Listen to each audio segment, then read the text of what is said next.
अतुल जी, लोग भूलते नहीं हैं कि कांग्रेस के पहले नेतृत्व का पिछड़ों के आरक्षण को लेकर रवैया क्या रहा, क्या कहते रहे वो ओबीसी आरक्षण को लेकर, जातिगत जनगणना को लेकर। और यही वजह कि जातिगत जनगणना उसको लेकर बयान तो सामने आ रहे थे कांग्रेस की तरफ से, लेकिन भरोसा जनता के बीच कांग्रेस नहीं पैदा कर पाई।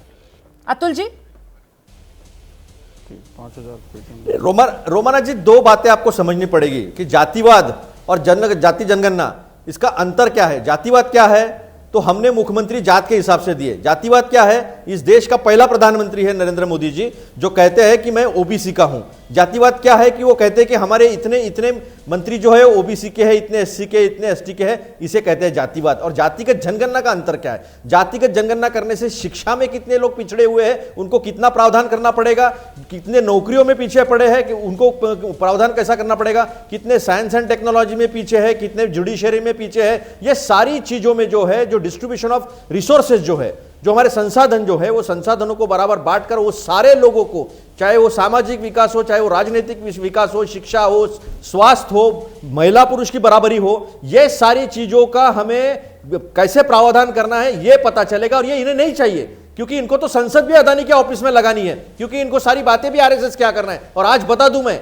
आज आरएसएस के यहां एक शिक्षा पाठ हुआ सारे विधायकों का और मुख्यमंत्री से लेकर सबका, जिसमें अजीत पवार गए नहीं। ब्रजभूषण जी, उन्होंने कहा मुझे कुछ काम है इसलिए मैं जा नहीं सका, आपका कोई गया नहीं। वहां पर उन्होंने डिक्लेयर कर दिया है कि हमें जातिगत जनगणना मंजूर नहीं है। और बीजेपी आरएसएस का पॉलिटिकल हेड है, तो पॉलिटिकल विंग जो है बीजेपी आरएसएस की, ये बात सही होगी, इन्हें बहुजनों को अधिकार देना नहीं है। जो इस विकास की प्रक्रिया में पीछे रह गए, उन्हें बराबरी में लाने का नहीं है। ये आज क्लियर कर जातिगत जनगणना को लेकर ब्रजमोहन जी, अगर ये मामला 24 चुनाव के लिए गरमाएगा, आपकी पार्टी का स्टैंड क्या है सर? आरएसएस ने आज क्लियर कर दिया है।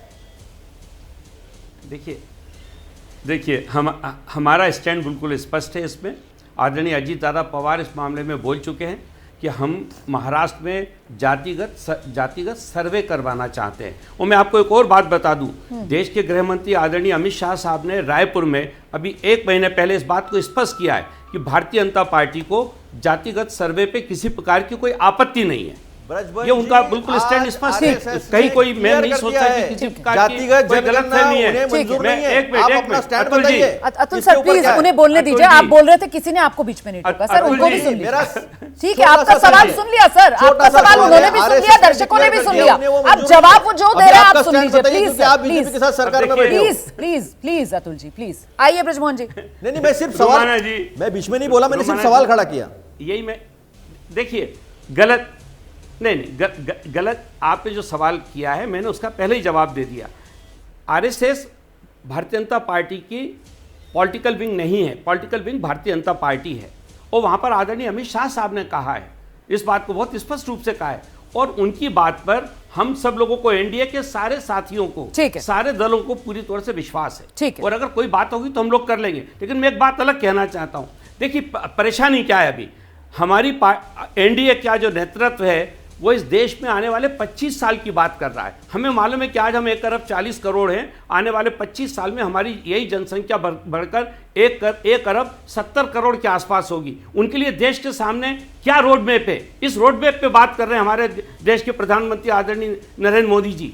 और यही बात एनडीए में डिस्कस हो रही है कि हम आने वाले 25 सालों के लिए इस देश के लिए क्या करना चाहेंगे। लेकिन दुर्भाग्य की बात यह है कि जो लोग एनडीए को हटाकर सत्ता पाने की आकांक्षा कर रहे हैं, उनके पास इसका कोई प्रोग्राम ही नहीं है, इसके ऊपर बात करने को तैयार ही नहीं है। यही तो सबसे बड़ी परेशानी है। आप ये कहते हैं कि एनडीए तो ऐसे में तो फिर सवाल ये उठता है कि चेहरा है नहीं। मुद्दा जो है ब्रजमोहन जी की अगर माने तो फिर साहब एनडीए जो है वो तो 25 साल की सोच लेकर चल रहा है, और जो विपक्ष है वो 24 से आगे नहीं सोच पा रहा है। तो फिर लोग भरोसा क्यों करेंगे, किस पर करेंगे? तमाम सवाल है, बड़े सवाल हैं। जैसे ही घड़ी का काटा दोपहर 2:30 पे आए, बबीता जी का दिल सास बहू साजिश के लिए मचल जाए।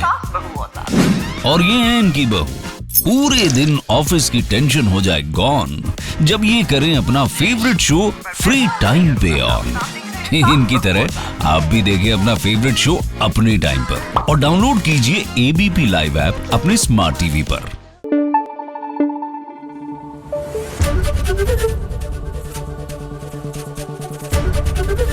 एबीपी न्यूज आपको रखे आगे।